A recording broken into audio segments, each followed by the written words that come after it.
할렐루야. 좋으신 하나님을 찬양합니다. 영광 감사 여러분과 같은 마음으로 하나님께 올려드립니다. 예수 그리스도의 이름으로 여러분 모두를 축복합니다. 오늘도 응답의 날이고 여호와 일의 날이고 하나님이 함께 하시는 날임을 믿습니다. 우리의 모든 슬픔이 변하여 기쁨이 되게 하시고 찬송이 되게 하실 하나님을 찬양합니다. 자, 오늘은 45편 1절로 8절 두 번째 시간입니다. 한번 기도합니다. 영광과 감사와 존귀를 오직 우리 하나님께 올려드립니다. 온 마음으로 하나님을 사랑합니다. 주의 보혈을 의지합니다. 우리의 모든 죄와 허물을 사하시고 하나님과의 막힌 죄의 장벽들을 허물어 주시옵소서. 주의 이름을 의지하오니 이 이름을 쫓아 치유와 회복이 있기를 원합니다. 응답이 있기를 원합니다. 말씀을 읽으며 들을 때 우리의 심령이 뜨거워지고 변화되고 치유되며 마음이 상한 자들이 회복되고 병든 육체가 치유되는 시간 되게 하옵소서. 종을 낮추시고 겸손하게 하시고 오직 말씀의 도구만 되기를 원합니다. 예수님의 이름으로 사모하며 기도합니다. 아멘. 1절로 8절 말씀 우리가 어제 읽었는데 한 번 더 읽어보시고요. 6절 말씀, 7절 말씀만 보겠습니다. 하나님이여 주의 보좌는 영원하며 주의 나라의 교는 공평한 교훈이다. 왕은 정의를 사랑하고 악을 미워하시니 그러므로 하나님 곧 왕의 하나님이 즐거움의 기름을 왕에게 부어 왕의 동료보다 뛰어나게 하셨나이다. 아멘. 자, 45편은 시편의 아가라고 그랬죠. 왕과 왕후의 결혼식을 통해서 우리의 왕 되신 예수님, 메시아 되신 예수님, 신랑 되신 예수님과 신부된 교회를 잘 보여주는 겁니다. 하나님과 성도의 관계가 어떤 것이고 그들이 누릴 복에 대해서 가장 잘 설명하고 있는 것이 보여주는 이 비유적 표현이 바로 신랑과 신부의 관계와 같습니다. 그 예수님은 성도들의 신랑 되시고 우리는 그의 신부가 되고 이 마지막 때가 되면 지혜로운 처녀, 지혜로운 신부들과 미련한 신부들, 마태복음 25장 1절로 8절에 있는 대로 둘로 딱 나눠지는 겁니다. 우리는 지혜로운 신부들이 되어야 됩니다. 다 졸았습니다. 10명의 신부들은 모든 인류를 가리키는데 다 졸고 있을 때 지혜로운 자들은 등을 준비할 뿐만 아니라 기름을 준비하는 자들이죠. 깨어 있었다는 겁니다. 영적으로 마음적으로 신랑 되신 예수님이 오신다는 것을 알고 깨어 있었던 거예요. 새벽까지 졸면서 깨어나는 겁니다. 이 성도의 삶이 이게 정상이랬죠. 우리는 때로 졸 수 있어요. 신앙도 약해질 수 있고 죄에 빠질 수 있습니다. 그러나 다시금 정신 차리고 깨어 근신하는 삶으로 돌아와야 됩니다. 그러기 위해서 이제 이 신랑이 어떤 분인가를 잘 알아야 됩니다. 왜냐하면 세상에 자기가 신랑이다, 거짓 그리스도, 거짓 선지자들이 많이 나타났습니다. 우리나라에만 40명이 넘다고 했죠. 이만희 같은, 안상훈 같은 이런 자들, 이런 거짓된 자들에게 속고 있는 사람들이 수도 없이 많습니다. 성경대로 말하면 알곡과 가라지가 나누어지는 것입니다. 이게 구원이고 심판입니다. 가라지들은 가라지들대로 모일 것이고 알곡은 알곡대로 모일 것입니다. 그 성품으로 다 알게 될 거예요. 열매로 알게 될 거예요. 그 속에 사랑이 있는지 성령의 열매가 있는지 다 알게 되는 것입니다. 여러분, 우리는 예수님에 대해서 밝히 알아야 그 편에 서기를 기뻐할 겁니다. 예수님은 어떤 분일까요? 우리 신랑으로 예표되고 있는 신랑 되신 예수님은 어떤 분일까요? 영원히 복을 받았다 2절에 이렇게 이야기하죠. 이게 왕인데 솔로몬인지 여호사밧의 아들 여로보암인지 알지 못하지만 중요한 것은 메시아를 예표하는데 예수님만이 영원한 복을 받은 하나님이 세우신 왕이다라는 겁니다. 1절과 2절. 하나님이 세우신 왕이에요. 여러분, 예수님께서 세례 요한에게 세례를 받으실 때에 마태복음 3장 17절 말씀을 보면 하늘로부터 소리가 있어 말씀하시되 이는 내 사랑하는 아들이요 내 기뻐하는 자라 하시니라. 누구도 이런 말을 들은 적이 없어요. 하나님이 이렇게 세운 존재가 없어요. 메시아로. 여러분, 우리가 변화산 사건 알죠? 마태복음 17장을 보면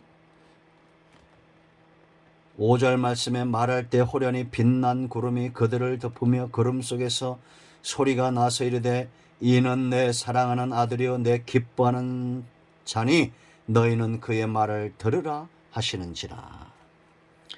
우리가 왕으로 인정하고 우리가 말을 들어야 될 유일하신 메시아, 유일하신 왕, 유일하신 한 분 신랑 예수 그리스도입니다. 여러분, 신랑이 둘일 수 없잖아요. 오직 내 편이신 예수 그리스도, 내 신랑 되신 예수님입니다. 이 주님은 백성의 마음을 움직인다 그랬죠. 1절 말씀 보세요, 여러분.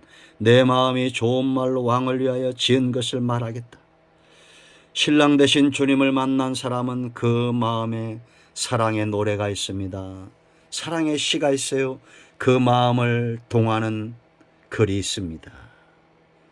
2절 보세요. 왕은 사람들보다 아름다워 은혜를 입술에 머금으니 그러므로 하나님이 왕에게 영원한 복을 주신다. 그 입술에 은혜가 있어요. 거짓이 있는 게 아닙니다. 거짓된 은혜가 아닙니다. 우리를 살리는 은혜입니다. 그래서 여러분, 이단에 빠진 자와 복음적인 교회에 다닌 사람은 세월이 가면서 달라져요. 거짓된 은혜가 아니라 정말 은혜로운 말씀을 들은 사람은 영육이 살아나게 되어 있습니다. 양이면.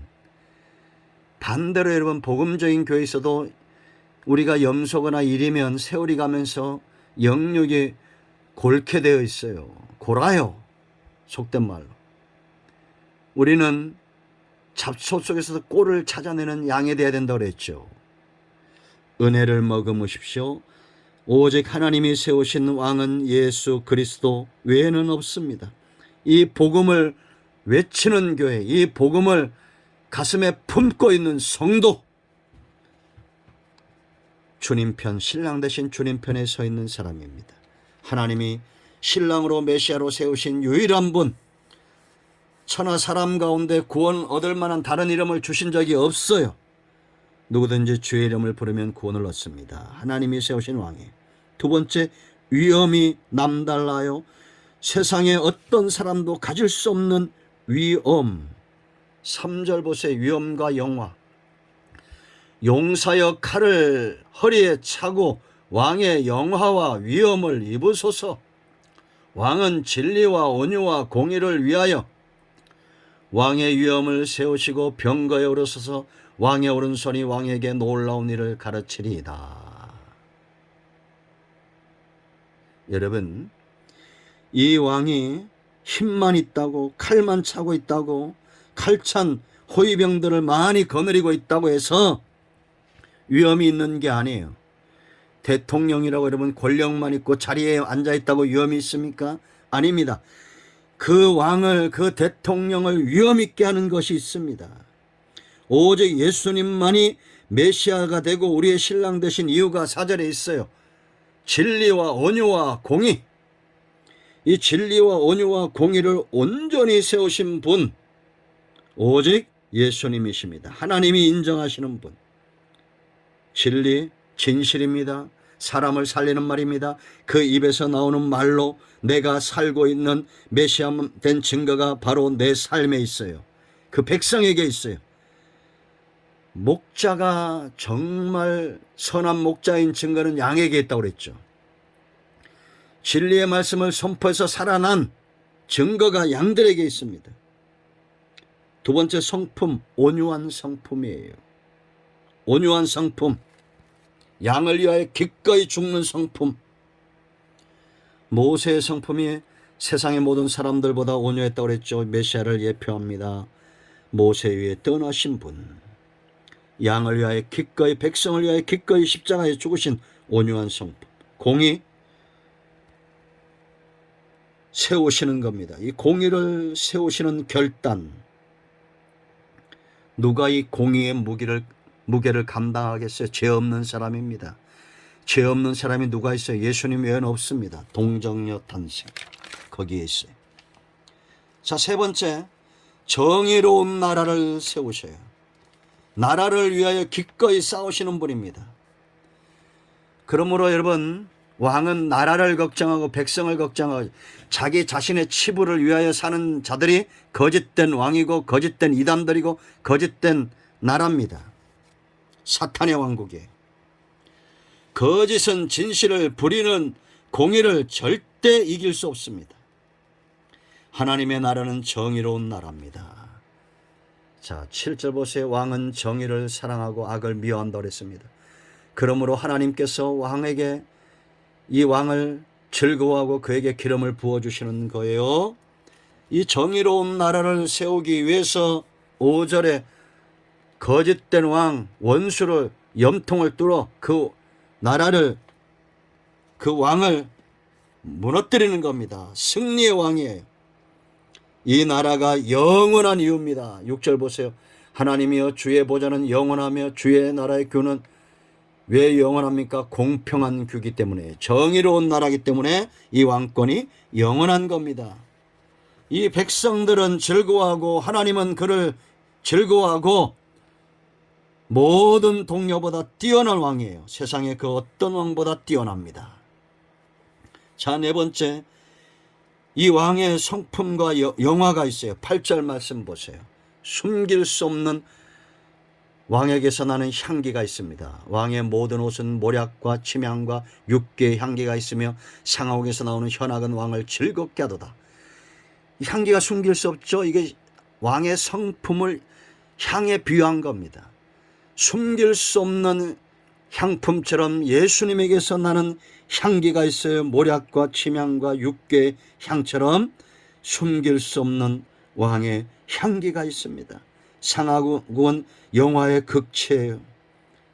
이 통치를 받는 자들이 영화로운 나라, 하나님의 나라, 이미 임한 이 하나님의 나라는 그리스도의 향기가 진동합니다. 그래서 이 나라 백성은 그 향기를 맡고 살아요. 예수님의 공의와 정의와 그 사랑과 긍휼과 인자, 변할 수 없는 영원히 지속되는 향기, 그 통치를 받는 자들은 영화로운 백성입니다. 하나님 나라의 복은, 천국은 이런 하나님이 통치하기 때문에 천국이 되는 것입니다. 여러분, 이 왕이 보이십니까? 걷잡을 수 없는, 5월이 되면 온 땅에 아카시아 향기가 진동하는 것처럼 여러분의 생애에 왕 대신 위대한 왕의 향기가 진동하기를 축원드립니다. 기도합니다. 예수님의 이름을 의지하게 됩니다. 이 말씀대로 되게 하옵소서. 우리 가운데 아직도 주님을 왕으로 신랑으로 만나지 못한 모든 분들이 예수님을 만나길 원합니다. 마음이 상한 자, 병든 자 치유하시고 회복시켜 주시옵소서. 예수님의 이름으로 사모하며 축복하며 취하며 기도합니다. 아멘. 할렐루야. 오늘도 응답되었습니다. 여러분 모두를 축복합니다. 아멘.